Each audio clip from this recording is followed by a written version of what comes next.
할머니의 발이 공중에 떠 있다고? 새벽 5시 태풍이 몰아치는 밤에 마지막 버스에 오른 한 할머니. 검은 우비를 쓴 채 정동항까지 부탁드려요. 라고 말한 그녀의 손목에는 낡은 열쇠 하나가 달려 있었습니다. 25년간 버스를 운전해온 김도연은 그날 밤 평생 잊을 수 없는 승객을 태우게 됩니다. 히터를 켜도 차가워지는 차 안, 바닥에 닿지 않는 발, 그리고 갑작스러운 실종. 며칠 후 뉴스에서 본 변사체는 바로 그 할머니였습니다. 남겨진 열쇠 하나가 이끈 먼지 쌓인 낡은 집, 그리고 그 안에 숨겨진 철제금고.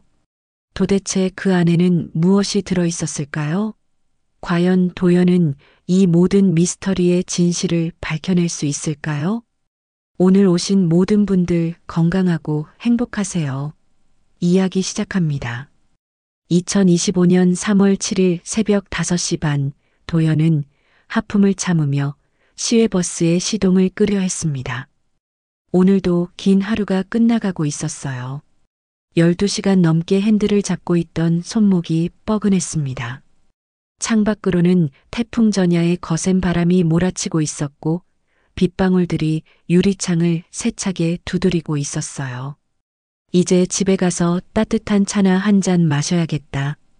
도연이 혼잣말을 하며 운전석에서 일어서려던 순간 무선 호출기에서 삐삐 소리가 울렸습니다. 운행 종료 직전 마지막 호출이었어요. 평소라면 거절했을 텐데 이상하게도 마음 한구석에서 받아야 할 것 같은 기분이 들었습니다. 네, 여기 김도연입니다. 기사님, 죄송한데 정동항 쪽으로 가실 수 있으시겠어요? 급한 일이 있어서요. 전화기 너머로 들려오는 목소리는 나이든 할머니의 것이었습니다. 목소리에 묘한 절박함이 담겨 있었어요. 도연은 잠깐 망설였습니다.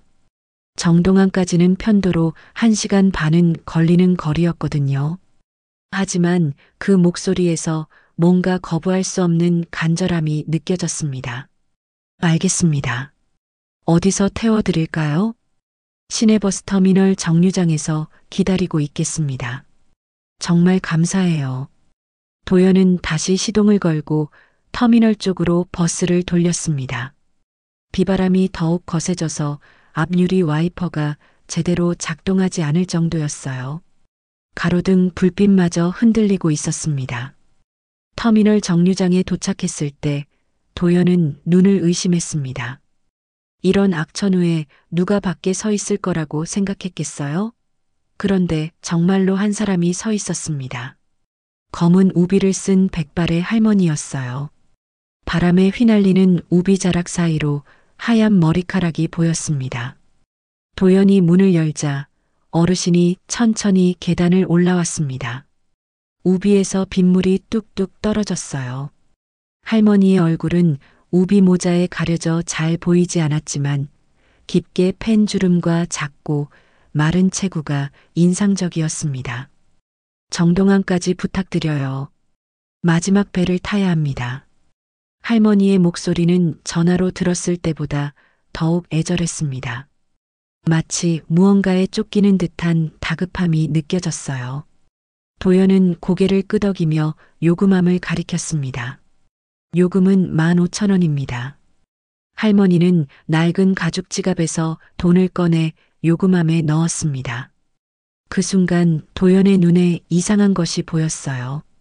할머니의 손목에 작은 금속 열쇠 하나가 끈으로 매달려 있었습니다.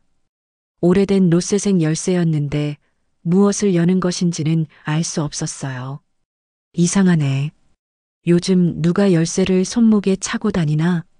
도연은 속으로 생각하며 운전석으로 돌아갔습니다.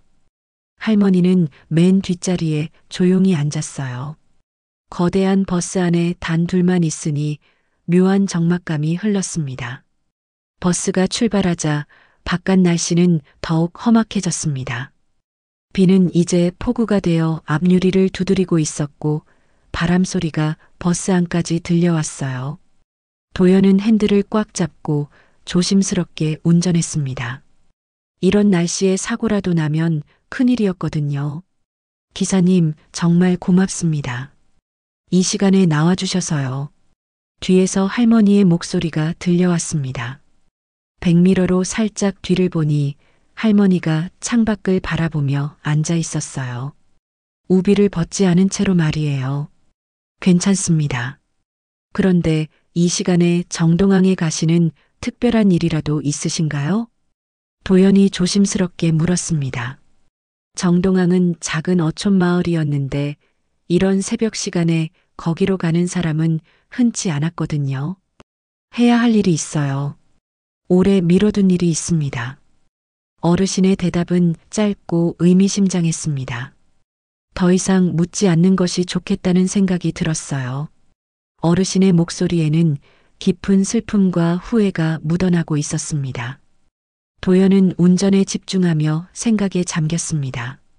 25회 동안 버스를 운전하면서 수많은 승객들을 만났지만 오늘 밤에 할머니처럼 신비로운 분위기를 가진 사람은 처음이었어요. 무언가 말로 설명할 수 없는 아우라가 있었습니다. 태풍이 점점 강해지면서 버스가 좌우로 흔들렸습니다. 도연은 속도를 더욱 늦춰야 했어요. 평소라면 1시간이면 갈 거리인데 오늘은 1시간 반은 걸릴 것 같았습니다. 정말 위험한 날씨네요. 손님도 조심하시고요. 도연이 말했지만 뒤에서는 대답이 없었습니다. 백미러로 보니 할머니는 여전히 창밖만 바라보고 있었어요. 마치 무언가를 찾고 있는 것처럼 말이에요. 버스는 어둠 속을 헤치며 정동항을 향해 달려갔습니다. 도연의 마음 한구석에서는 이상한 예감이 들기 시작했어요. 오늘 밤 이 여행이 단순한 운송 서비스로 끝나지 않을 것 같은 느낌이었습니다. 비는 계속 내리고 있었고 할머니는 여전히 조용히 앉아 있었습니다. 그리고 그녀의 손목에 달린 작은 열쇠는 가로등 불빛에 은은하게 반짝이고 있었어요. 마치 무언가 중요한 비밀을 간직한 채로 말이에요. 정동항으로 향하는 길은 산길이 대부분이었습니다. 도연은 조심스럽게 핸들을 돌리며 커브를 돌았어요. 그런데 이상한 일이 일어나기 시작했습니다. 차 안이 점점 추워지고 있었거든요. 왜 이렇게 춥지? 도연은 당황하며 히터를 확인했습니다. 분명히 최대로 틀어놨는데도 따뜻한 바람이 나오지 않았어요. 오히려 차 안 온도가 계속 떨어지고 있었습니다. 도연이 내뱉는 숨이 하얗게 보이기 시작했어요. 이상하네. 히터가 고장났나? 도연은 히터 다이얼을 이리저리 돌려봤지만 소용없었습니다. 차 안은 마치 겨울 냉동고 안처럼 차가워졌어요. 손이 시려서 핸들을 제대로 잡기도 힘들 정도였습니다. 백미러로 뒤를 보니 어르신도 추운 것 같았습니다. 우비깃을 더욱 바짝 세우고 있었거든요. 그런데 이상하게도 어르신의 입에서는 하얀 입김이 보이지 않았어요. 손님, 많이 추우시죠? 히터가 갑자기 고장이 났네요. 도연이 말했지만 어르신은 대답하지 않았습니다. 여전히 창밖만 바라보고 있었어요. 창밖으로는 비가 더욱 세차게 내리고 있었고 바람 소리가 귀를 먹먹하게 만들었습니다. 한참을 더 달린 후 할머니가 갑자기 입을 열었습니다.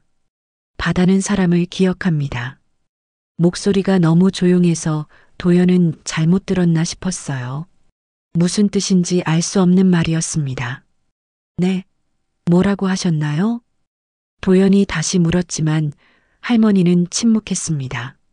마치 혼잣말을 한 것처럼 말이에요. 도연은 목덜미가 서늘해지는 느낌을 받았습니다. 그 말에는 묘한 서늘함이 담겨 있었거든요.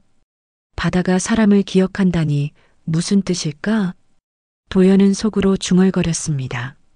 점점 이상한 기분이 들기 시작했어요.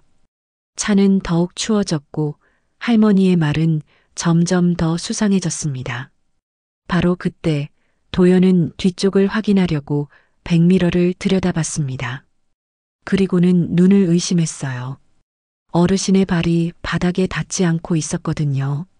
분명히 앞서는 바닥에 발을 딛고 앉아 있었는데 지금은 발이 허공에 떠 있었습니다. 뭐지? 내가 잘못 본 건가? 도연은 다시 한번 백미러를 보려고 했습니다. 하지만 그 순간 앞에 커다란 커브가 나타났어요. 도연은 급하게 핸들을 돌려야 했습니다. 이런 비바람에 사고라도 나면 큰일이었거든요. 도연의 심장이 빠르게 뛰기 시작했습니다. 분명히 뭔가 이상했어요. 발이 바닥에 닿지 않는 사람이 어디 있겠습니까? 혹시 내가 너무 피곤해서 헛것을 본 건 아닐까 싶었습니다.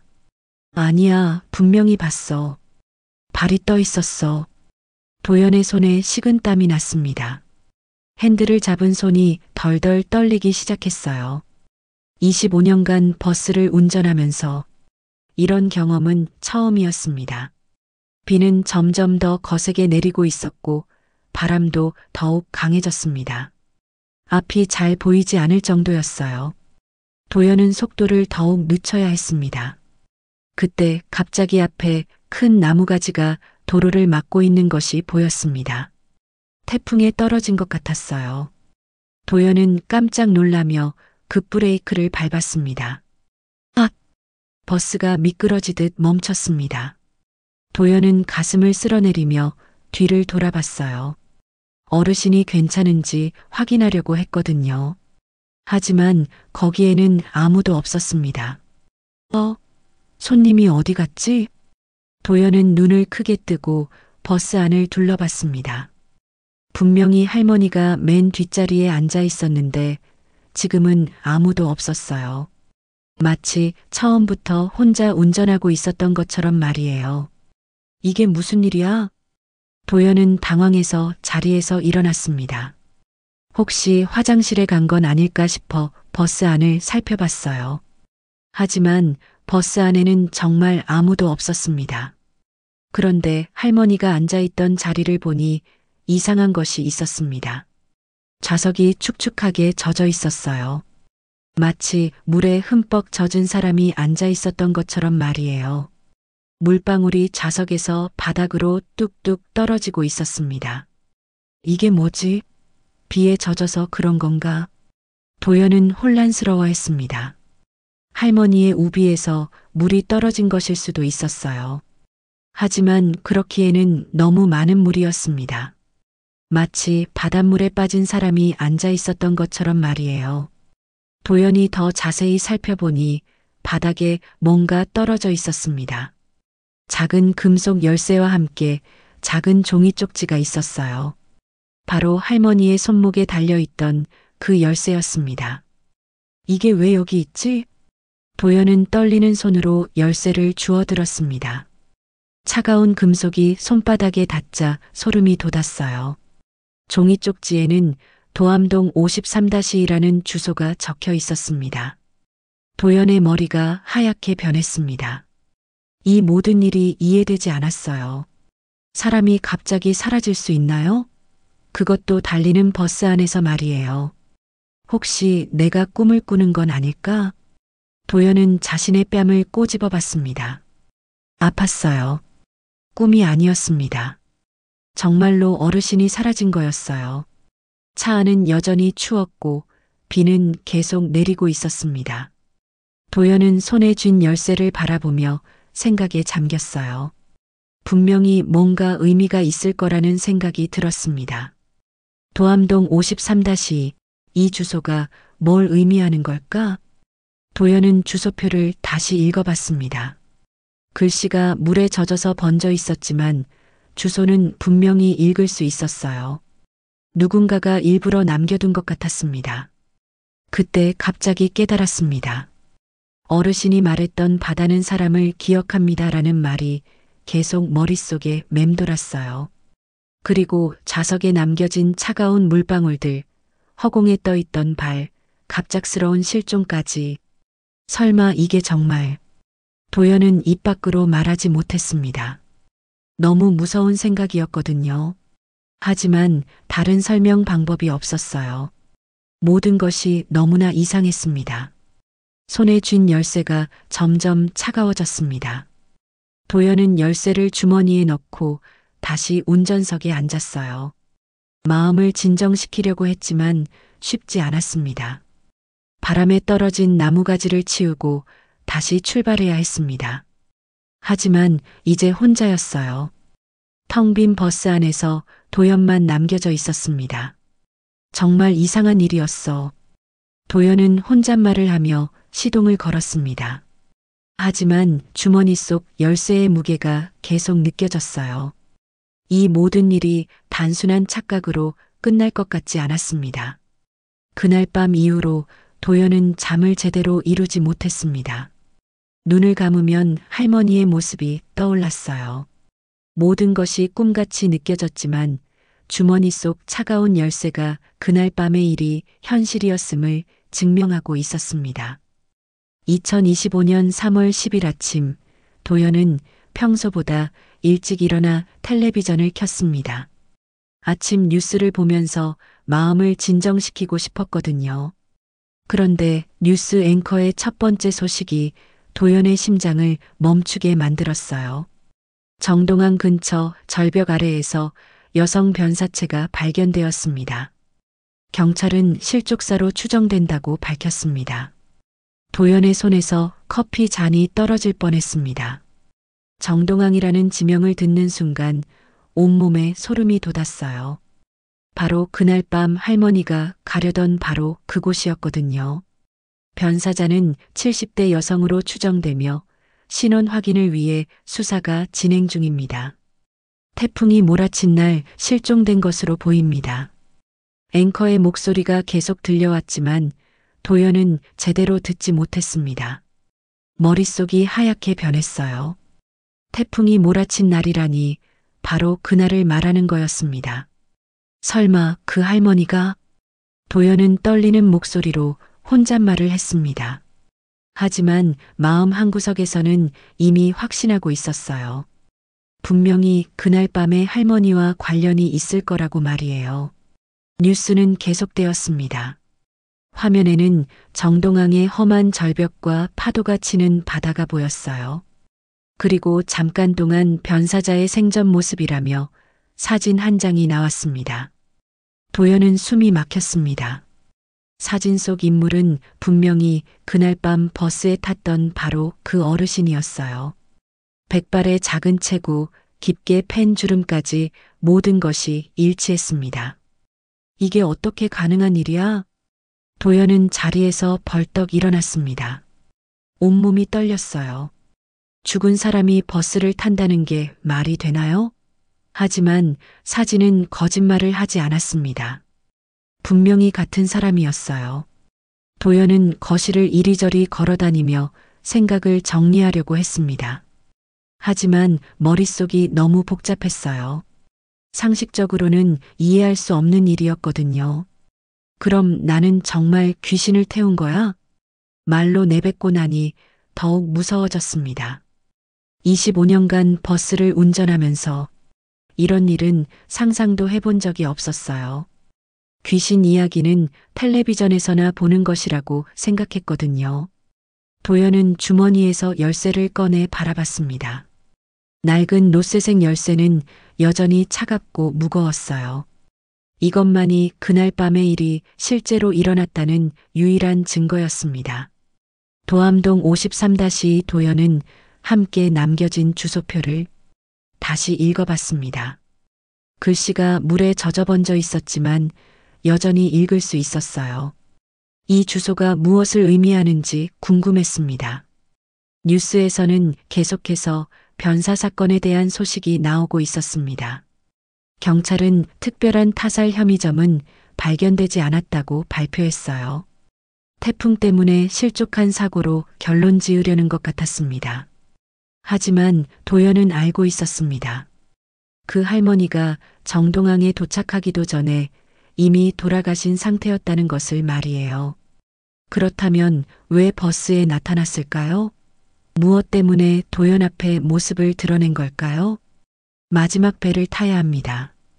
할머니가 했던 말이 다시 떠올랐습니다. 그때는 단순히 배를 타려는 것이라고 생각했어요. 하지만 이제 그 말의 진짜 의미를 알 것 같았습니다. 저승으로 가는 마지막 배를 말하는 것이었을지도 모르거든요. 바다는 사람을 기억합니다. 이 말도 다시 생각해 보니 의미심장했습니다. 혹시 바다에서 돌아가신 것과 관련이 있는 걸까요? 아니면 바다와 특별한 인연이 있는 걸까요? 도연은 점점 더 궁금해졌습니다. 단순히 무서운 경험으로 끝낼 수가 없었어요. 그 할머니가 왜 자신 앞에 나타났는지, 그리고 이 열쇠와 주소가 무엇을 의미하는지 알고 싶었습니다. 혹시 나에게 뭔가 부탁하려고 한 건 아닐까? 도연은 이런 생각이 들기 시작했습니다. 귀신이 나타나는 이유가 있다고 들었던 기억이 났어요. 보통은 해결하지 못한 일이 있거나 누군가에게 전하고 싶은 말이 있을 때 나타난다고 하지 않았나요? 도연은 결심했습니다. 이 모든 일의 진실을 알아보기로 말이에요. 주소표에 적힌 도암동 53-2로 가보기로 했습니다. 그곳에 가면 뭔가 답을 찾을 수 있을 것 같았어요. 오늘은 비번이니까 한번 가보자. 도연은 혼잣말을 하며 외투를 입었습니다. 주머니에 열쇠와 주소표를 넣고 집을 나섰어요. 마음은 불안했지만 호기심이 더 컸습니다. 도암동은 시내에서 좀 떨어진 주택가였습니다. 예전에는 농촌 지역이었다가 최근에 개발된 곳이었어요.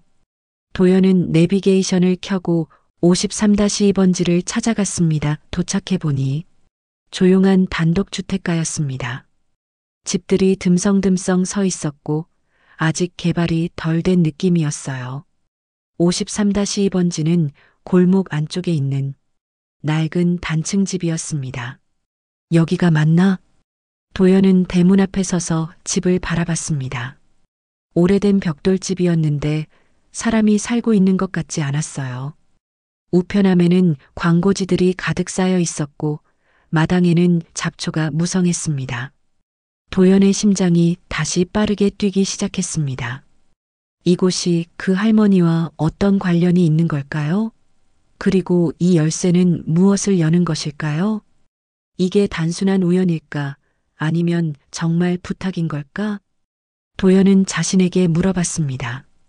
합리적으로 생각해 보려고 했지만 쉽지 않았어요. 모든 것이 너무 신비로웠거든요. 바람이 불어와 나뭇잎들이 바스락거렸습니다. 도연은 다시 한번 열쇠를 꺼내 바라봤어요. 이 작은 열쇠가 모든 수수께끼를 풀어줄 열쇠인 것 같았습니다. 한번 들어가 봐야겠어. 도연은 조심스럽게 대문에 다가갔습니다. 마음은 떨렸지만 진실을 알고 싶은 마음이 더 컸어요. 그 할머니가 왜 자신에게 이 열쇠를 남겨주었는지 꼭 알아내고 싶었습니다. 도암동 53-2번지 앞에 선 도연은 한참 동안 집을 바라봤습니다. 낡은 벽돌로 지어진 단층 집은 마치 오랫동안 사람이 살지 않은 폐가처럼 보였어요. 대문의 페인트는 군데군데 벗겨져 있었고 마당에는 키 큰 잡초들이 무성하게 자라고 있었습니다. 정말 여기가 맞나? 도연은 다시 한번 주소표를 확인했습니다. 분명히 도암동 53-2였어요. 하지만 이렇게 황량한 집에서 무엇을 찾을 수 있을지 의문이 들었습니다. 대문 옆에 있는 우편함이 도연의 눈에 들어왔습니다. 낡은 철제 우편함에는 광고지들이 가득 들어차 있었어요. 도연은 호기심이 생겨서 우편함을 열어봤습니다. 어머, 이게 뭐지? 우편함 안에는 광고지만 있는 것이 아니었습니다. 여러 장의 공문서들이 들어 있었어요. 도연은 조심스럽게 서류들을 꺼내 살펴봤습니다. 첫 번째 서류는 차용증이었습니다. 금액이 3천만 원이나 되는 큰 돈이었어요. 채권자 이름은 김상호, 채무자는 장순덕이라고 적혀 있었습니다. 작년 날짜였어요. 장순덕? 이분이 그 할머니인가? 도연은 중얼거리며 다른 서류들도 살펴봤습니다. 세금고지서, 전기요금 고지서, 수도요금 고지서까지 모두 장순덕 명의였어요. 그런데 모든 요금이 몇 개월째 밀려 있었습니다. 마지막에는 법원에서 온 독촉장도 있었습니다. 채무 변제 독촉이었는데 날짜를 보니 한 달 전에 온 것이었어요. 만약 변제하지 않으면 재산을 압류하겠다는 내용이었습니다. 이 할머니가 빚 때문에 고생하셨구나. 도연의 마음이 무거워졌습니다. 그 어르신이 돈 때문에 얼마나 힘들어했을지 상상이 됐어요. 그래서 그렇게 애절한 표정을 지었던 건지도 모르겠습니다. 도연은 서류들을 다시 우편함에 넣고 집 쪽으로 다가갔습니다. 대문은 굳게 잠겨 있었어요. 하지만 옆쪽 담장이 낮아서 들어갈 수는 있을 것 같았습니다. 들어가도 되는 건가? 도연은 잠깐 망설였습니다. 남의 집에 무단 침입하는 것은 옳지 않았거든요. 하지만 그 할머니가 남겨준 열쇠가 있으니까 뭔가 의미가 있을 거라는 생각이 들었어요. 도연은 조심스럽게 담장을 넘어 마당으로 들어갔습니다. 마당에는 말라 죽은 화분들이 여기저기 놓여 있었어요. 예전에는 꽃을 키우셨던 것 같았습니다. 현관문에 다가가 보니 이상한 일이 일어났습니다. 문틈으로 희미한 빛이 새어나오고 있었어요. 안에서 전기가 켜져 있는 것 같았습니다. 누가 있나? 도연은 깜짝 놀랐습니다. 분명히 폐가처럼 보였는데 안에 불이 켜져 있다니요. 혹시 누군가 살고 있는 건 아닐까 싶었어요. 도연은 조심스럽게 현관문을 두드려 봤습니다. 안녕하세요? 누구 계세요? 하지만 아무 대답이 없었습니다. 정적만 흘렀어요. 도연은 다시 한번 문을 두드려 봤지만 여전히 조용했습니다. 현관문 손잡이를 돌려보니 문이 열렸습니다. 잠기지 않았던 거예요. 도연은 조심스럽게 문을 열고 안을 들여다봤습니다. 실례합니다. 누구 계세요?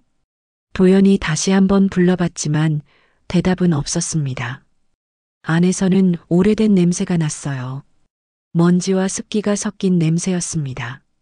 도연은 천천히 집 안으로 들어갔습니다. 거실에는 낡은 가구들이 그대로 남아 있었어요. 소파, 탁자, 텔레비전까지 모든 것이 먼지로 뒤덮여 있었습니다. 정말 오랫동안 아무도 살지 않았구나. 도연은 거실을 둘러보며 생각했습니다. 가구 배치를 보니 예전에는 따뜻한 가정이었을 것 같았어요. 벽에는 가족 사진들이 걸려 있었는데 먼지 때문에 잘 보이지 않았습니다. 도연이 손으로 먼지를 닦아내자 사진 속 모습이 드러났습니다. 젊은 시절의 장순덕으로 보이는 여성과 남성 그리고 어린아이가 함께 찍은 가족 사진이었어요. 모두 행복해 보였습니다. 이분들이 가족이구나. 도연은 사진을 바라보며 마음이 아팠습니다. 이렇게 행복했던 가정이 어떻게 이런 상황이 되었을까요? 그 할머니는 왜 혼자 살게 되었을까요? 도연은 집안을 더 둘러보기로 했습니다. 부엌도 거실과 마찬가지로 먼지투성이었어요. 찬장 안에는 오래된 그릇들이 그대로 있었고 냉장고는 전원이 꺼져 있었습니다. 방으로 들어가 보니 이불과 옷가지들이 그대로 남아 있었습니다. 마치 어느 날 갑자기 집을 떠난 것처럼 모든 것이 그대로였어요. 옷장을 열어보니 할머니 옷들이 정리되어 걸려 있었습니다. 그때 도연의 눈에 이상한 것이 보였습니다. 벽장 한쪽이 다른 곳보다 깊숙이 들어가 있었어요. 마치 뭔가 숨겨놓은 것처럼 말이에요. 도연은 호기심이 생겨서 벽장을 더 자세히 살펴봤습니다. 옷들을 한쪽으로 밀어내자 벽장 깊숙한 곳에 작은 철제 금고가 있었어요. 금고가 있네. 도연의 심장이 빠르게 뛰기 시작했습니다. 금고에는 자물쇠가 채워져 있었어요. 도연은 주머니에서 노부인이 남겨준 열쇠를 꺼냈습니다. 놀랍게도 열쇠 크기가 금고의 자물쇠와 딱 맞았습니다. 도연은 떨리는 손으로 열쇠를 자물쇠에 넣어봤어요. 설마 열릴까? 도연이 열쇠를 돌리자 딸깍 소리와 함께 자물쇠가 열렸습니다. 정말로 이 열쇠가 금고를 여는 열쇠였던 거예요. 진짜 열렸어. 도연은 놀라움을 감추지 못했습니다. 그 할머니가 정말 이 열쇠를 주려고 했던 거였어요. 이제 금고 안에 무엇이 들어있는지 확인할 차례였습니다.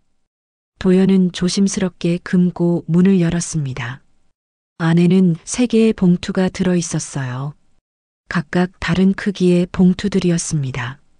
첫 번째 봉투에는 통장이라고 적혀 있었습니다. 두 번째 봉투에는 유언장, 그리고 세 번째 봉투에는 지연이에게라고 적혀 있었어요. 지연이? 이분이 누구지? 도연은 궁금했지만 함부로 봉투를 열어보지는 않았습니다. 다른 사람의 사적인 물건이었거든요.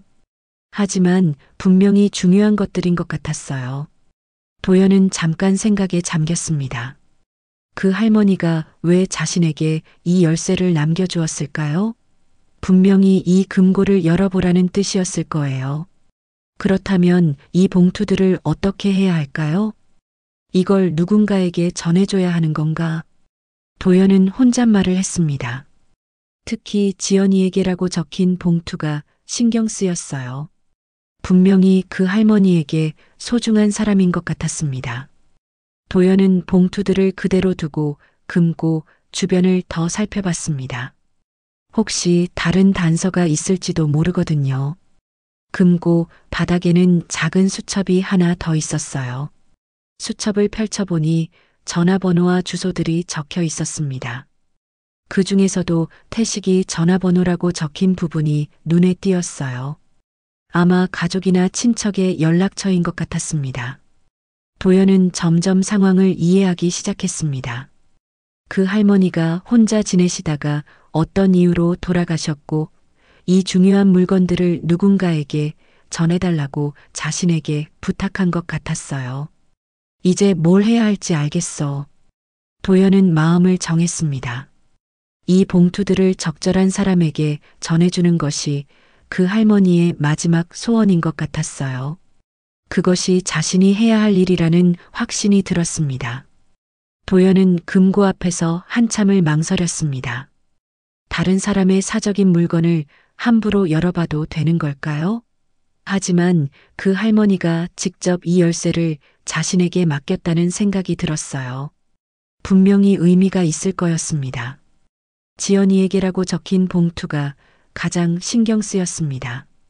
도연은 조심스럽게 그 봉투를 집어들었어요. 봉투는 낡았지만 정성스럽게 봉해져 있었습니다. 도연이 봉투를 열자 안에서 편지지 여러 장이 나왔습니다. 손으로 쓴 글씨였는데 조금 떨린 필체였어요.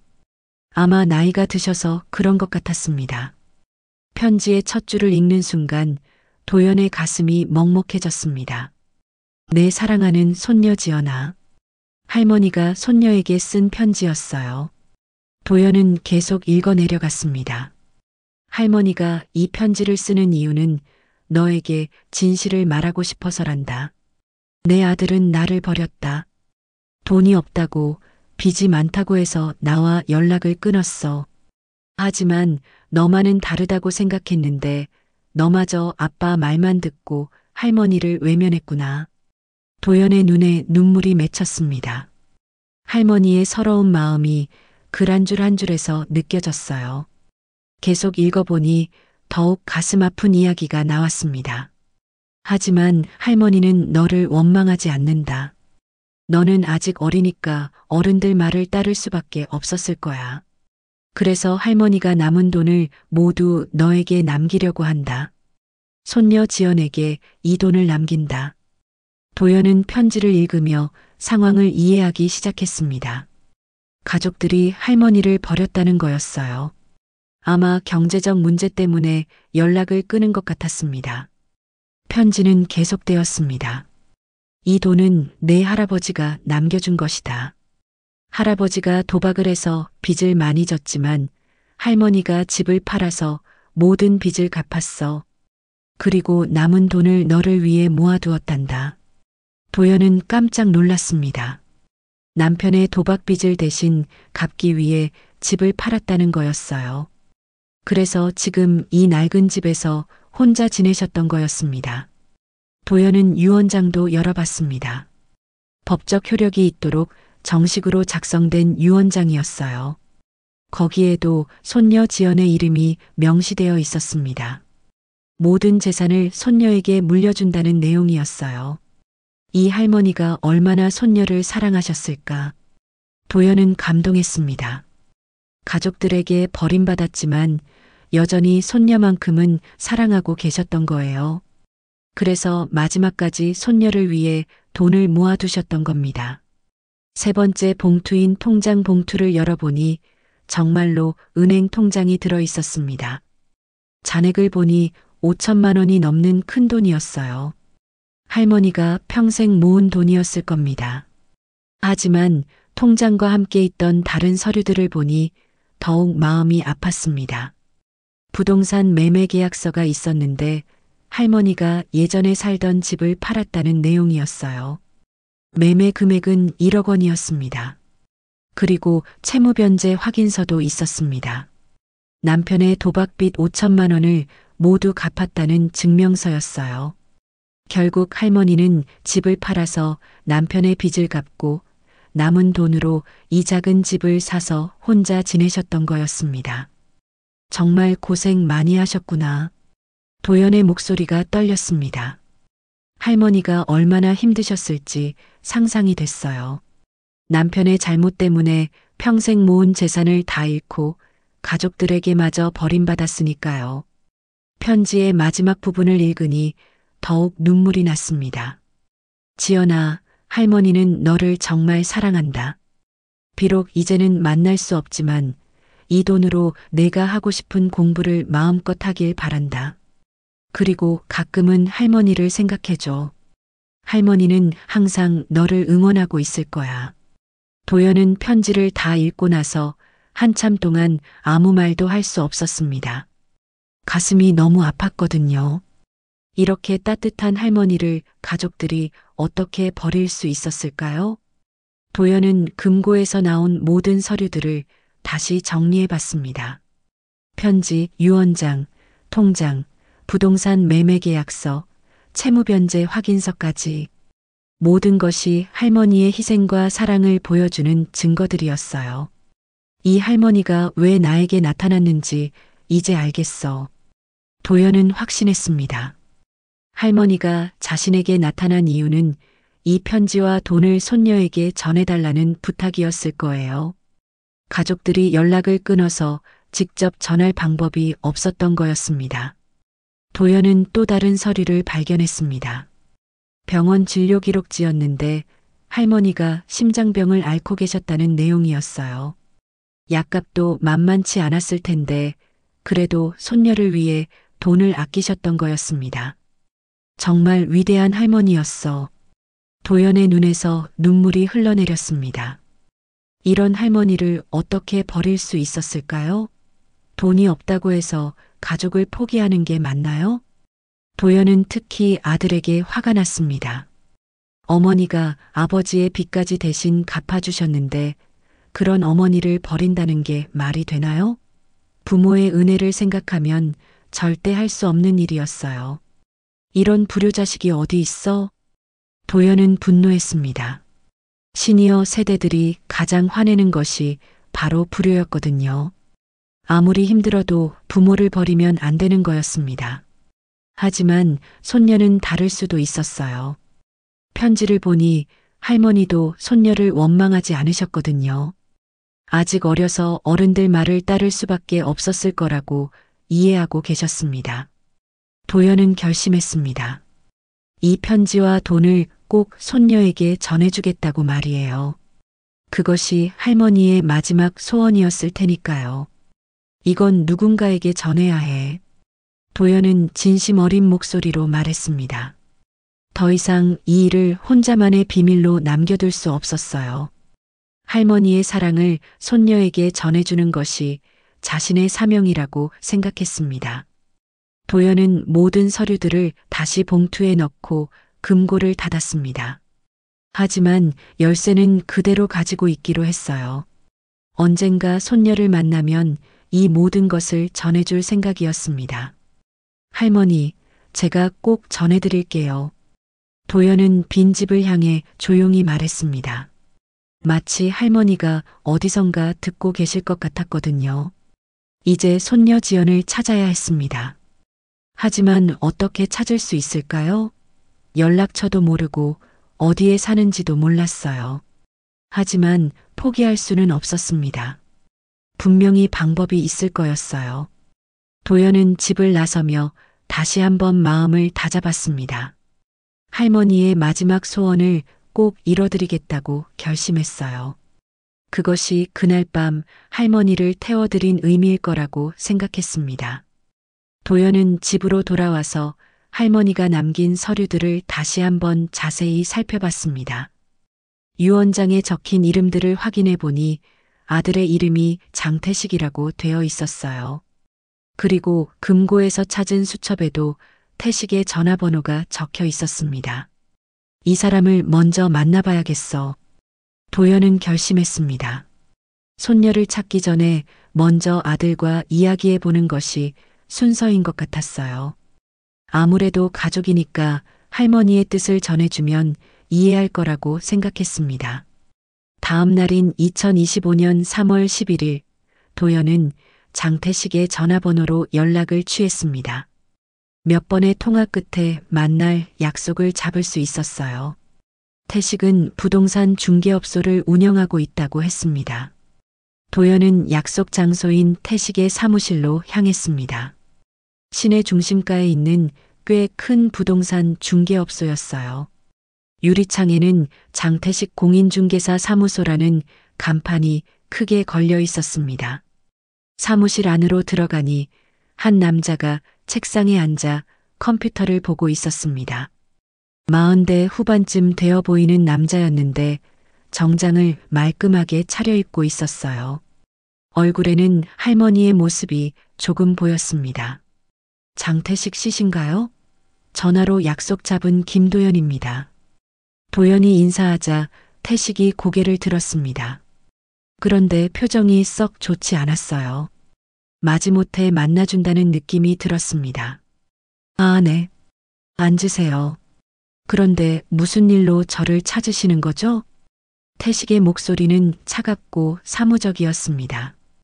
도연은 조심스럽게 말을 꺼냈어요. 사실 어머님과 관련된 일로 왔습니다. 며칠 전에 정동항에서 어머니? 태식이 도연의 말을 끊었습니다. 얼굴에 짜증스러운 표정이 떠올랐어요. 그 여자 얘기하러 온 거예요? 그 여자는 이미 저와 상관없는 사람입니다. 도연은 깜짝 놀랐습니다. 자신의 어머니를 그 여자라고 부르다니요. 이런 말을 듣게 될 줄은 몰랐어요. 어머님께서 돌아가셨습니다. 정동항 근처에서 사고를 당하셨어요. 도연이 조심스럽게 말했지만 태식의 반응은 예상과 달랐습니다. 그래서요? 그게 저와 무슨 상관이 있나요? 태식은 냉담하게 대답했습니다. 자신의 어머니가 돌아가셨다는 소식을 듣고도 전혀 슬퍼하지 않았어요. 오히려 귀찮다는 표정을 지었습니다. 도연은 분노가 치밀어 올랐지만 참았습니다. 할머니의 편지와 유언장 이야기를 해봐야겠다고 생각했어요. 어머님께서 유언장을 남기셨습니다. 그리고 손녀분에게 전해달라고 하시는 물건들이 있어요. 유언장이요? 태식의 눈빛이 갑자기 변했습니다. 돈 이야기가 나오자 관심을 보이기 시작했어요. 뭐가 남아있다는 거죠? 그 여자가 가진 게 뭐가 있다고. 태식의 목소리에는 기대감이 섞여 있었습니다. 어머니의 죽음에는 관심이 없으면서 유산에는 눈빛이 달라지는 모습이 역겨웠어요. 통장과 편지, 그리고 유언장이 있습니다. 모든 재산을 손녀분에게 물려준다고 되어 있어요. 도연이 말하자 태식의 얼굴이 순식간에 일그러졌습니다. 뭐라고요? 그게 말이 돼요? 제가 아들인데 왜 지연이한테 줘요? 태식이 목소리를 높였습니다. 갑자기 흥분하기 시작했어요. 아들인 저는 빼고 손녀한테만 준다고요? 그럴 권리가 있나요? 도연은 태식의 반응을 보며 실망했습니다. 역시 돈에만 관심이 있었어요. 어머니에 대한 그리움이나 후회는 전혀 없어 보였습니다. 어머님께서 편지도 남기셨는데 아드님께서 연락을 끊으셨다고 하시더라고요. 도연이 조심스럽게 말했지만 태식은 펄쩍 뛰었습니다. 그 여자, 날 버린 사람이야. 태식이 책상을 세게 쳤습니다. 사무실 안이 울렸어요. 자기가 빚만 만들어 놓고 저한테 도움 달라고 했어요. 제가 왜 그 빚을 져야 해요? 그래서 연락 안 한 거예요. 태식의 얼굴이 붉게 달아올랐습니다. 하지만 그의 말은 사실과 달랐어요. 도연은 할머니가 남편의 빚을 혼자 다 갚으셨다는 걸 알고 있었거든요. 하지만 어머님께서 이미 모든 빚을 다 갚으셨어요.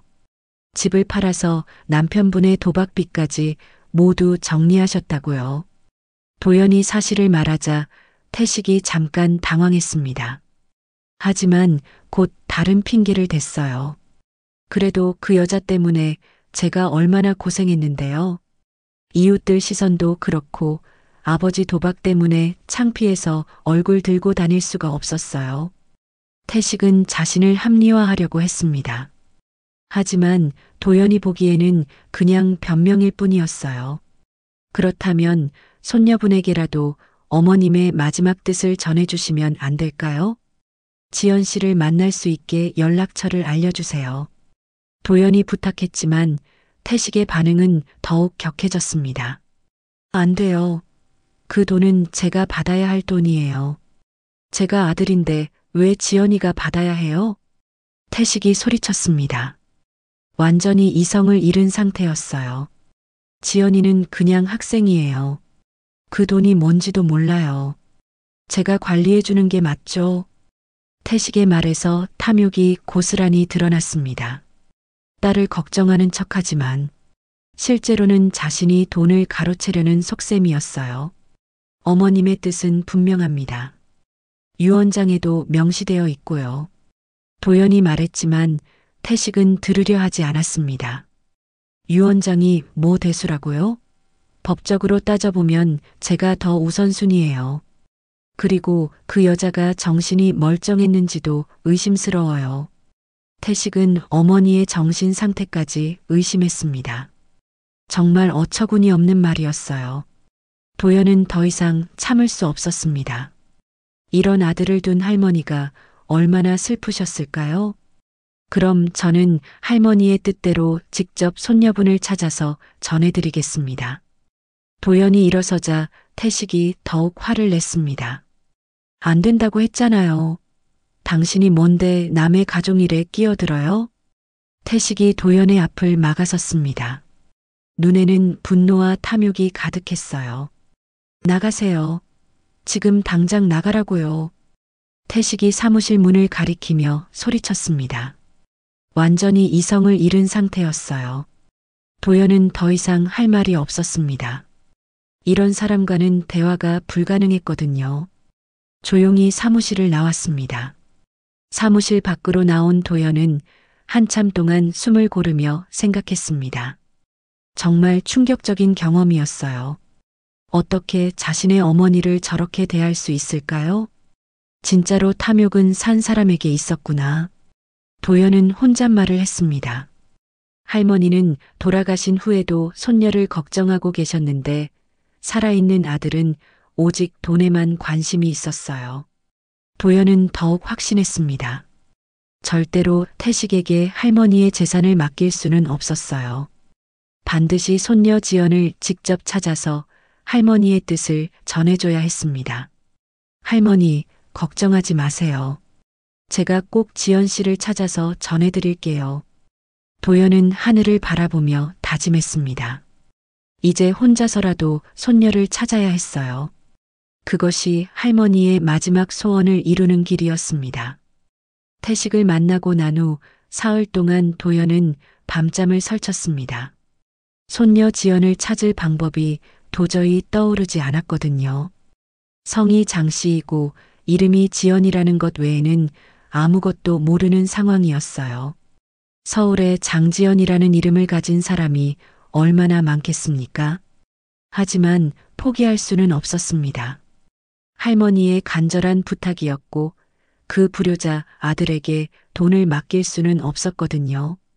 2025년 3월 14일 오후 3시 도연은 평소처럼 버스 운전을 하고 있었습니다.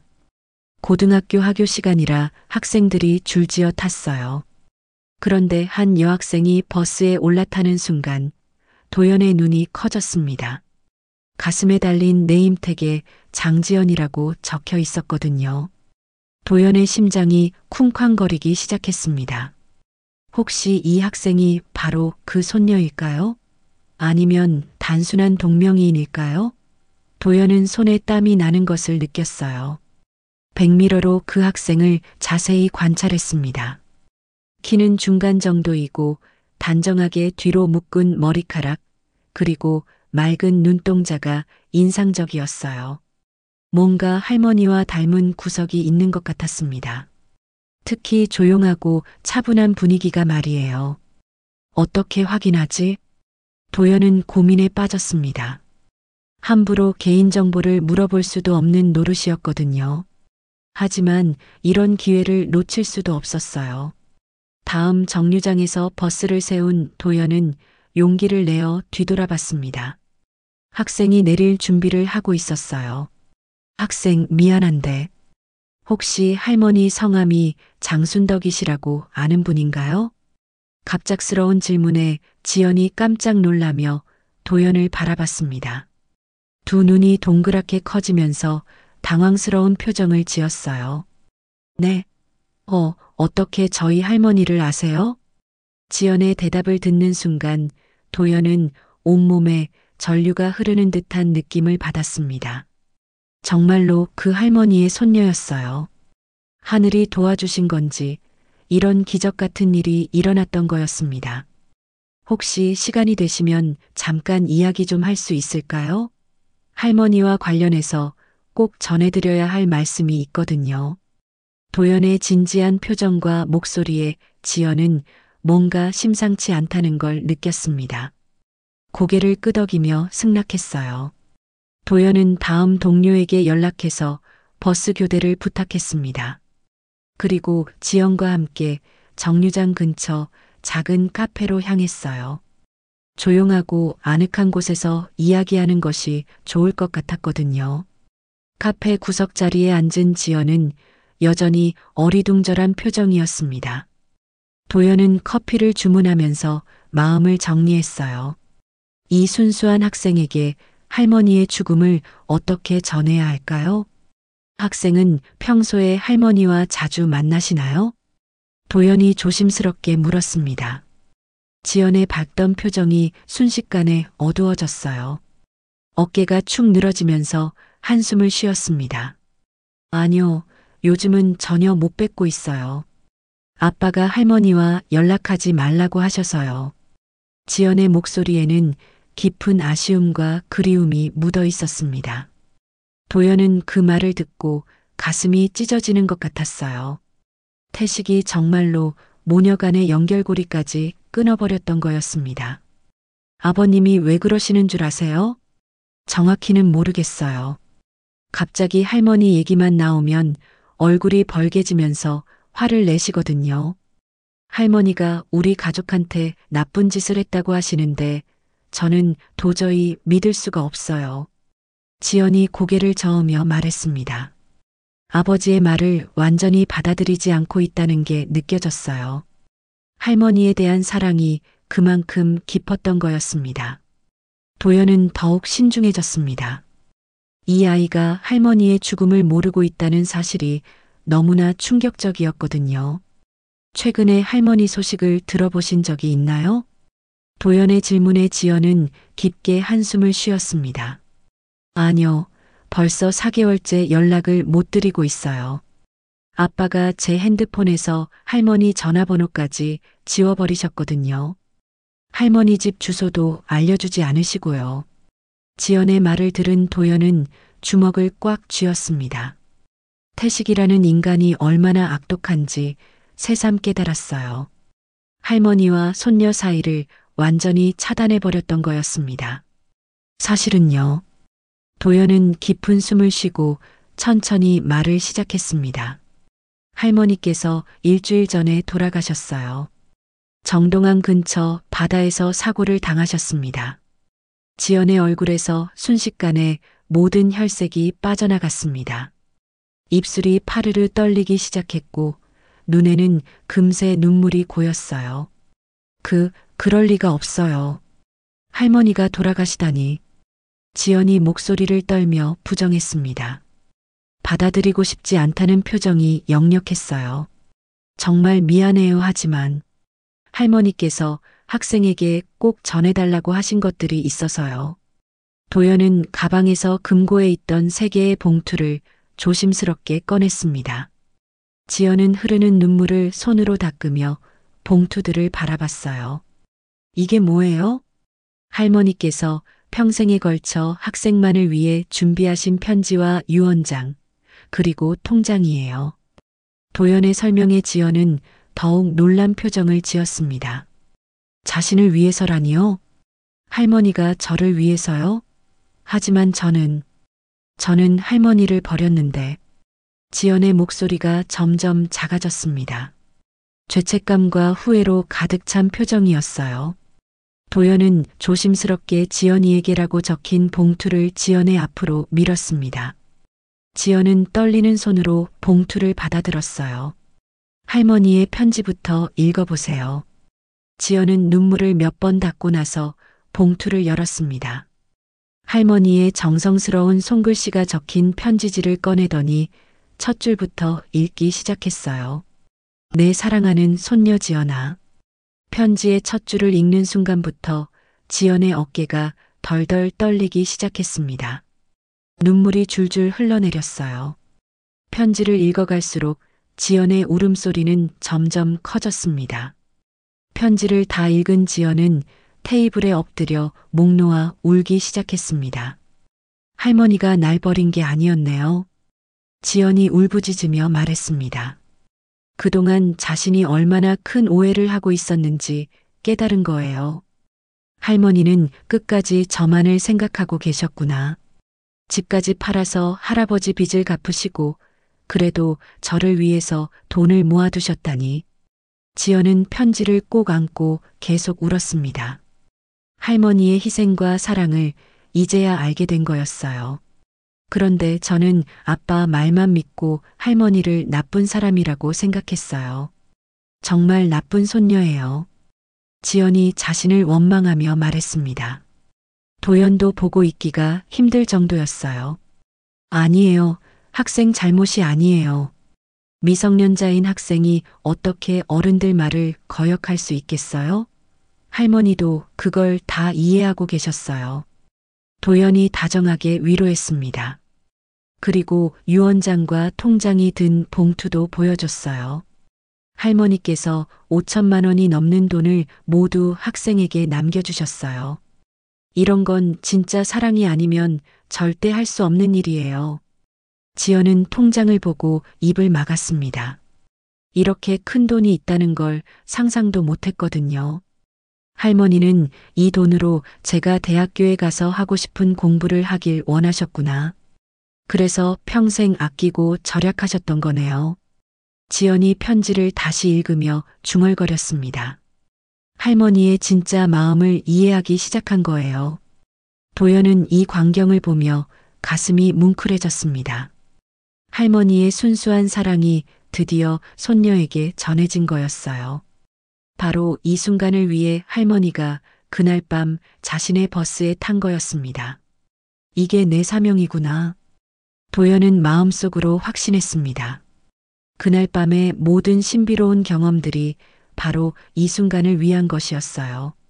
할머니의 마지막 부탁을 이루는 것, 그것이 자신에게 주어진 사명이었습니다. 지연은 한참을 울고 나서 빨간 눈으로 도연을 바라봤습니다. 그리고 깊숙이 허리를 숙여 인사했어요. 정말 감사해요, 아저씨. 아저씨가 아니었다면 할머니의 진짜 마음을 평생 모르고 살았을 거예요. 지연의 진심 어린 감사 인사에 도연의 눈가도 촉촉해졌습니다. 할머니께서 학생을 얼마나 사랑하셨는지 몰라요. 이제 그 사랑에 보답해서 훌륭하게 성장해 주세요. 도연의 말에 지연이 힘차게 고개를 끄덕였습니다. 할머니의 사랑을 가슴 깊이 새기고 살아가겠다는 다짐이 눈빛에서 느껴졌어요. 지연과 만난 지 사흘이 지난 2025년 3월 17일 저녁, 도연은 집에서 뉴스를 보고 있었습니다. 평범한 일상이었는데 갑자기 속보 자막이 화면 하단에 흘러나왔어요. 속보입니다. 서울 강남구에서 유언장 위조 및 재산 편취 혐의로 부동산 중개업자 장태식 씨가 경찰 조사를 받고 있습니다. 도연은 리모컨을 떨어뜨릴 뻔했습니다. 장태식이라니요? 분명히 그 불효자 아들을 말하는 거였어요. 더 자세한 내용 알아보겠습니다. 뉴스 앵커가 계속 말했습니다. 고인의 아들이 할머니 명의로 위조된 유언장을 들고 은행에 나타났다가 발각된 것으로 알려졌습니다. 경찰은 아들인 장태식 씨가 어머니의 사망 신고도 하지 않은 채 재산을 빼돌리려 했다고 밝혔습니다. 도연의 입이 떡 벌어졌습니다. 태식이 정말로 어머니의 재산을 가로채려고 했던 거였어요. 그것도 유언장까지 위조해서 말이에요. 아니, 이 양심도 없는 놈이 정말로. 도연은 분노로 주먹을 꽉 쥐었습니다. 어머니가 돌아가신 것도 신고하지 않았다니요. 이런 파렴치한 일이 어디 있겠습니까? 뉴스는 계속되었습니다. 경찰 관계자는 익명의 제보자가 진짜 유언장과 관련 증거들을 제출해 사건이 밝혀지게 되었다고 말했습니다. 현재 장태식 씨는 유언장 위조, 재산 편취 미수, 사망 신고, 누락 등의 혐의로 조사받고 있습니다. 도연은 무릎을 쳤습니다. 익명의 제보자라니요? 분명히 지연이가 경찰에 신고했을 거였어요. 그 순수한 학생이 아버지의 잘못을 바로잡으려고 용기를 낸 거였습니다. 잘했어, 지연아.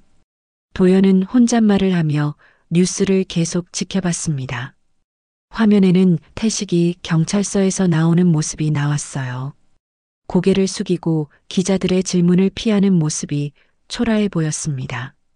다음 날 아침, 도연은 더 자세한 소식을 들을 수 있었습니다. 지연이 직접 전화를 걸어온 거였어요. 아저씨, 저예요. 지연이에요. 지연의 목소리는 한결 밝아져 있었습니다. 지연아. 뉴스 봤어. 정말 용기 있는 일을 했구나. 도연이 말하자 지연이 대답했습니다. 할머니의 뜻을 제대로 지키고 싶었어요.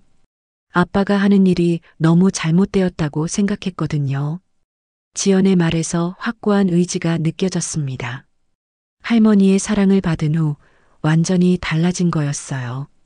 그런데 경찰에서 아저씨가 가지고 계신 원본 서류들이 필요하다고 하네요. 혹시 시간 되실 때 경찰서에 가주실 수 있어요? 도연은 흔쾌히 승낙했습니다. 할머니의 정의를 실현하는 일이었거든요. 오후에 도연은 강남경찰서를 찾았습니다. 담당 형사는 친절하게 설명해 줬어요. 장태식 씨가 위조한 유언장은 정말 조악했습니다. 필체도 다르고 용지도 달랐거든요.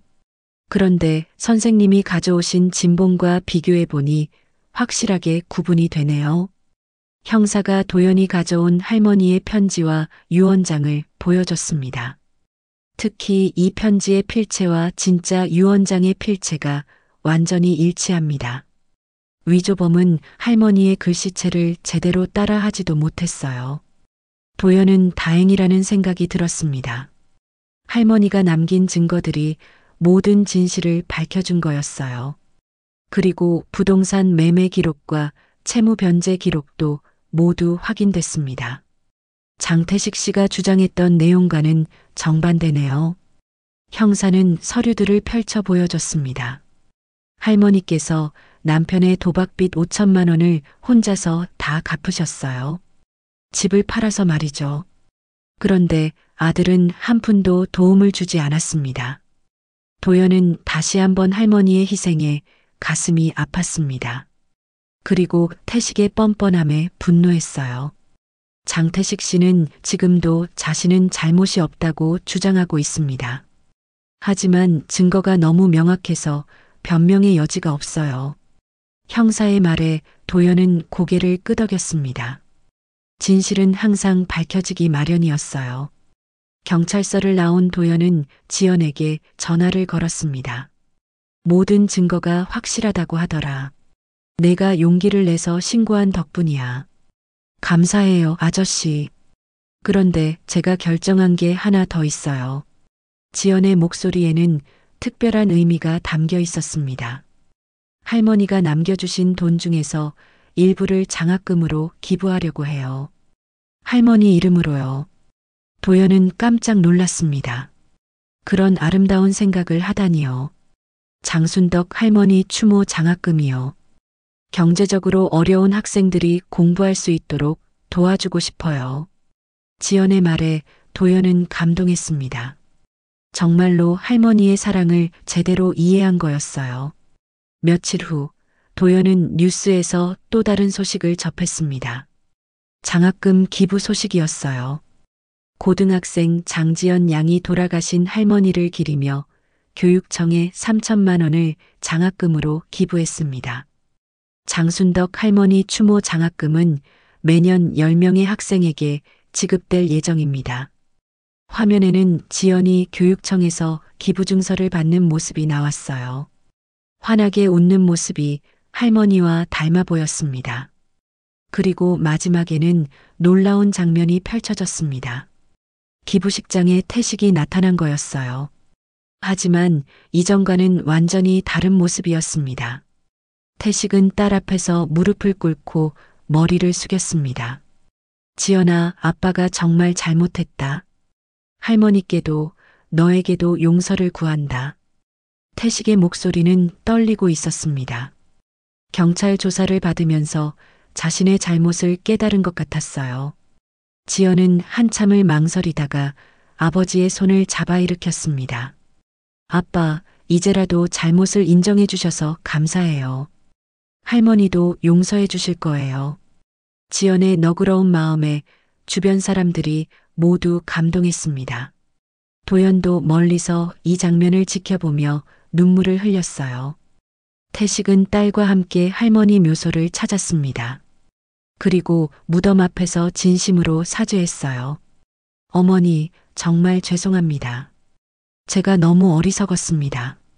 태식이 무덤 앞에서 엎드려 울었습니다. 이제야 어머니의 진짜 사랑을 깨달은 거였어요.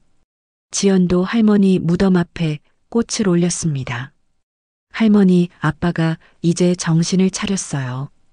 그리고 할머니 이름으로 좋은 일도 하고 있어요. 하늘에서 지켜봐 주세요. 도연은 이 모든 광경을 멀리서 지켜봤습니다. 가족이 다시 화해하는 모습을 보니 마음이 따뜻해졌어요. 정의가 실현되었고 가족이 화해했으며 할머니의 사랑이 더 많은 사람들에게 전해지고 있었습니다. 이보다 더 완벽한 결말이 있을까요? 할머니, 이제 마음 편히 쉬세요. 도연은 하늘을 바라보며 조용히 말했습니다. 할머니의 마지막 소원이 완벽하게 이뤄진 거였어요. 가족의 화해를 지켜본 지 이틀이 지난 2025년 3월 20일 새벽, 도연은 잠에서 깼습니다. 시계를 보니 새벽 4시였어요. 평소보다 훨씬 일찍 일어난 거였습니다. 이상하게도 마음 한구석에서 어딘가로 가야 한다는 느낌이 들었거든요. 도연은 침대에서 일어나 창밖을 바라봤습니다. 하늘이 조금씩 밝아오고 있었어요. 갑자기 정동항이 떠올랐습니다. 그날 밤 할머니가 가려던 바로 그곳 말이에요. 할머니께 인사드리러 가야겠어. 도연은 혼잣말을 하며 옷을 갈아입었습니다. 모든 일이 끝났으니 이제 할머니께 마지막 인사를 드려야 할 것 같았어요. 그것이 예의라는 생각이 들었습니다. 도연은 집을 나서기 전에 꽃집에 들렀습니다. 아직 문을 열지 않은 꽃집이었지만 사장님이 일찍 나와서 준비를 하고 있었어요. 죄송한데 국화 한 송이만 주실 수 있나요? 도연이 부탁하자 꽃집 사장님이 흔쾌히 응해줬습니다. 어디 가시는 길이신가 봐요. 이른 시간인데 지인분 묘소에 다녀오려고요. 도연이 대답하자 사장님이 정성스럽게 흰 국화를 포장해줬습니다. 마음 전해드리고 오세요. 사장님의 따뜻한 말에 도연은 고개를 끄덕였습니다. 정동항까지는 차로 1시간 반 정도 걸렸습니다. 새벽길이라 차가 별로 없어서 평소보다 빨리 갈 수 있었어요. 도연은 운전하며 그동안의 일들을 되돌아봤습니다. 처음에는 무서웠습니다. 귀신을 태웠다는 사실이 믿어지지 않았거든요. 하지만 이제는 두렵지 않았어요. 할머니가 얼마나 따뜻한 분이셨는지 알게 되었으니까요. 정동항에 도착했을 때는 새벽 5시 반이었습니다. 항구는 조용했고 파도 소리만 들려왔어요. 어부들이 나갈 시간이 되어서 몇몇 배들이 준비를 하고 있었습니다. 도연은 할머니가 마지막으로 향했을 부두를 찾아갔습니다. 그곳에는 낡은 나무 벤치가 하나 있었어요. 바다를 바라볼 수 있는 자리였습니다. 여기가 좋겠네. 도연은 벤치에 조심스럽게 국화 한 송이를 올려놓았습니다. 하얀 꽃잎이 아침 바람에 살랑살랑 흔들렸어요. 할머니, 저 왔어요. 도연이 조용히 말했습니다. 마치 할머니가 어디선가 듣고 계실 것 같았거든요. 모든 일이 잘 해결됐어요. 지연이도 진실을 알게 됐고 태식 씨도 잘못을 인정했어요. 그리고 할머니 이름으로 장학금도 만들어졌고요. 도연은 그동안의 일들을 할머니께 보고했습니다. 바다는 조용히 파도 소리로 대답하는 것 같았어요. 할머니의 사랑이 많은 사람들에게 전해질 거예요. 그러니까 이제는 마음 편히 쉬세요. 도연의 말이 끝나자 갑자기 바람이 불어왔습니다. 생각보다 센 바람이었어요. 그런데 이상한 일이 일어났습니다. 어디선가 하얀 종이 한 장이 바람에 날려와서 도연의 발끝에 떨어진 거였어요. 도연은 고개를 들어 주변을 둘러봤지만 종이가 날아온 곳을 알 수 없었습니다. 이게 뭐지? 도연은 호기심이 생겨서 종이를 주워들었습니다. 그런데 종이에 글씨가 적혀 있었어요.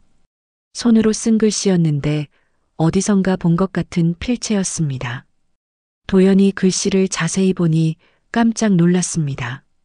분명히 할머니의 필체였거든요. 편지에서 봤던 바로 그 글씨체였어요. 감사합니다. 이제 편히 갑니다. 짧은 문장이었지만 도연의 가슴을 뭉클하게 만들었습니다. 할머니가 마지막 인사를 보내신 것 같았어요. 도연은 종이를 들여다보며 자세히 살펴봤습니다. 글씨 일부가 번져 있었는데 마치 눈물이 떨어진 것 같았어요. 하지만 슬픈 눈물이 아니라 감사의 눈물 같았습니다.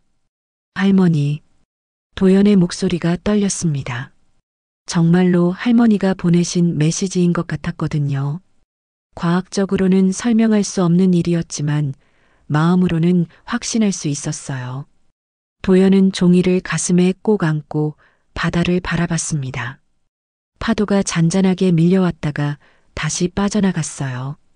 마치 할머니가 평온하게 쉬고 계시는 것 같았습니다.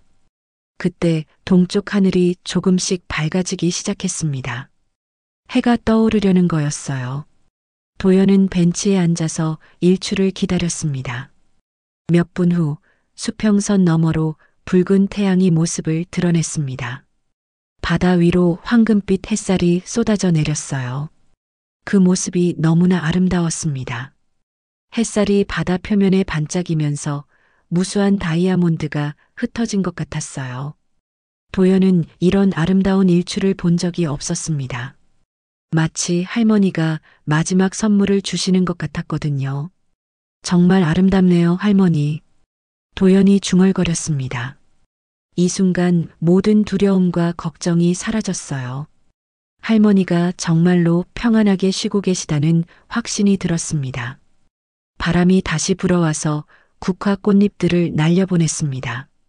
하얀 꽃잎들이 바다 위로 흩어지면서 마치 할머니의 영혼이 자유롭게 떠나가는 것 같았어요. 도연은 한참 동안 일출을 바라보며 앉아 있었습니다. 마음이 이렇게 평화로운 적이 언제였을까요? 할머니 덕분에 많은 것을 배웠습니다. 사랑의 진정한 의미, 가족의 소중함, 그리고 선한 일을 하는 기쁨까지 말이에요.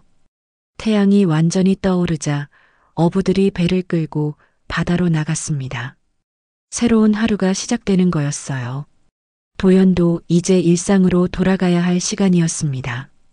도연은 벤치에서 일어나며 할머니가 주신 종이를 조심스럽게 주머니에 넣었습니다. 평생 간직할 소중한 선물이었어요. 할머니, 정말 감사했어요. 덕분에 좋은 일을 할 수 있었어요. 도연이 마지막 인사를 드렸습니다. 그리고 천천히 부두를 걸어 나왔어요.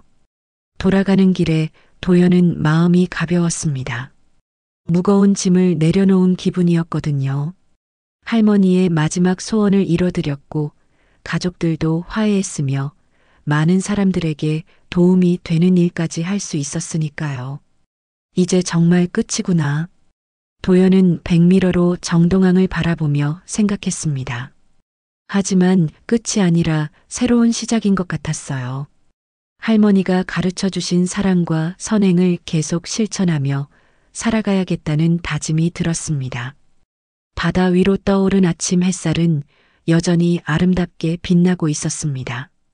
할머니의 영혼이 그 빛 속에서 영원히 평안하게 쉬실 거라는 확신이 들었어요. 도연은 미소를 지으며 집으로 향했습니다. 오늘도 많은 승객들을 태우고 안전하게 목적지까지 모셔다 드려야 했거든요. 그것이 자신의 사명이었으니까요. 정동항에서 돌아온 지 한 달이 지난 2025년 4월 중순, 도연은 평상시와 다름없이 일상을 보내고 있었습니다. 버스 운전을 하고 집에 돌아와서 저녁을 먹고 텔레비전을 보는 평범한 일상이었어요. 하지만 마음 한구석에는 따뜻한 평안함이 자리 잡고 있었습니다. 그런데 회사에서 연례 건강검진을 받으라는 통보가 왔습니다. 매년 받는 검진이었지만 이번에는 왠지 좀 더 꼼꼼히 받아보고 싶다는 생각이 들었어요. 할머니 일을 겪으면서 건강의 소중함을 새삼 깨달았거든요. 2025년 4월 18일 도연은 회사 지정 병원에서 건강검진을 받았습니다. 기본적인 혈액검사, 소변검사, 흉부 엑스레이까지 모든 검사를 마쳤어요. 평소와 다르게 심장 초음파 검사도 추가로 받았습니다. 일주일 후 병원에서 연락이 왔습니다. 검사 결과에 대해 상담받으러 오라는 내용이었어요. 도연은 별 생각 없이 병원을 찾았습니다. 김도연 씨, 앉으세요. 담당 의사가 진지한 표정으로 말했습니다. 도연은 의사의 표정을 보고 뭔가 심상치 않다는 걸 느꼈어요. 검사 결과가 나왔는데요. 심장에 문제가 발견됐습니다. 의사의 말에 도연의 가슴이 덜컥 내려앉았습니다. 심장 문제라니요? 심장 혈관 중 하나가 좁아져 있어요. 협착증 초기 단계입니다. 지금 당장 위험한 상태는 아니지만 방치하면 심근경색으로 이어질 수 있어요. 의사가 모니터를 가리키며 설명했습니다. 화면에는 도연의 심장 혈관이 나와 있었는데 한 부분이 확실히 좁아져 보였어요. 그럼 어떻게 해야 하나요? 도연이 떨리는 목소리로 물었습니다. 다행히 초기에 발견됐으니까 스텐트 시술로 해결할 수 있어요. 간단한 수술입니다. 하지만 빨리 하는 게 좋겠어요. 의사의 설명에 도연은 머리가 하얗게 변했습니다. 만약 이번 검진을 받지 않았다면 어떻게 됐을까요? 생각만 해도 끔찍했어요. 정말 운이 좋으시네요. 보통 이런 증상은 자각하기 어려워서 심근경색이 온 다음에야 발견되는 경우가 많거든요. 의사가 말했지만 도연은 다른 생각을 하고 있었습니다. 이게 정말 운일까요? 아니면 다른 이유가 있는 걸까요? 일주일 후인 2025년 5월 2일, 도연은 스텐트 시술을 받았습니다. 국소마취로 진행되는 간단한 수술이었어요. 혈관에 가느다란 관을 넣어서 좁아진 부분을 넓혀주는 시술이었습니다. 수술은 성공적으로 끝났습니다. 의사는 만족스러운 표정을 지었어요. 완벽하게 뚫렸네요. 이제 혈류가 정상적으로 흐를 거예요. 정말 운이 좋으셨습니다. 의사가 또다시 운이 좋다고 말했지만 도연은 다른 생각을 하고 있었습니다. 그건 운이 아니라 보답이었습니다. 도연은 속으로 중얼거렸습니다. 할머니가 자신을 지켜주신 거라는 확신이 들었어요. 할머니의 마지막 소원을 이뤄드린 것에 대한 보답 말이에요. 회복실에서 쉬면서 도연은 그동안의 일들을 되돌아봤습니다. 그날 밤 할머니를 태우지 않았다면 어떻게 됐을까요?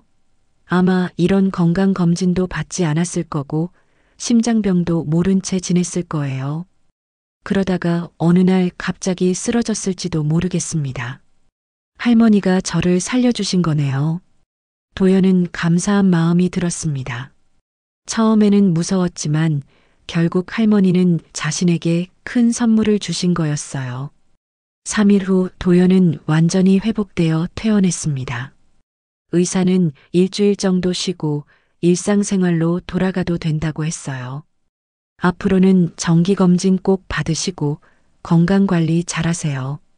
이번 일로 수명이 최소 10년은 늘어났을 거예요. 의사의 말에 도연은 미소를 지었습니다. 정말로 할머니의 은혜였던 거예요.